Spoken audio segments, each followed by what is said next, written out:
Hi అండి, good evening అందరికీ. Welcome back to the one more mini vlog. మా దేవాన్స్ అయితే నేను చట్నీ చేద్దామని పల్లీలు తీసి పెట్టుకున్నానండి. ఏంపి పొట్టు తీసి పెట్టుకున్నాను.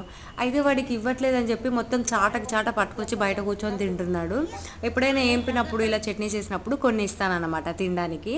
కానీ వాడికి సరి ఇవ్వలేదని మొత్తం లాక్కొచ్చుకొని ఇక్కడ పెట్టేసుకున్నాడు. చాలా మారం చేస్తాడు మా దేవాంశ్ అయితే, వాడికి కావాల్సింది ఇవ్వకపోతే. ఇంకా నేను చట్నీలలో పుట్నాలు కూడా వేస్తానండి. అప్పుడప్పుడు కొబ్బరి కూడా, పచ్చి కొబ్బరి కూడా వేసుకుంటాము.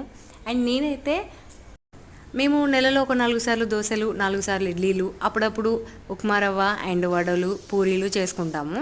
టిఫిన్స్ అయితే మేము రెగ్యులర్గా చేసుకున్నవి అయితే ఇవి. అయితే ఇంకా దీంట్లో చట్నీలు అయితే నాకు పల్లి చట్నీ అయితే మస్త్ అంటే మస్త్ ఇష్టం అనమాట. నాకు చట్నీతోనే తినేస్తాను ఎక్కువగా నేను. అండ్ అందులో ఎగ్ దోశ అంటే ఇంకా చాలా ఇష్టం నాకు. సో అప్పుడప్పుడు ఎగ్ దోశ కూడా వేసుకుంటాం అనమాట. సో ఈసారి సింపుల్గా నార్మల్ దోశ వేసుకున్నాము. Thank you so much for watching.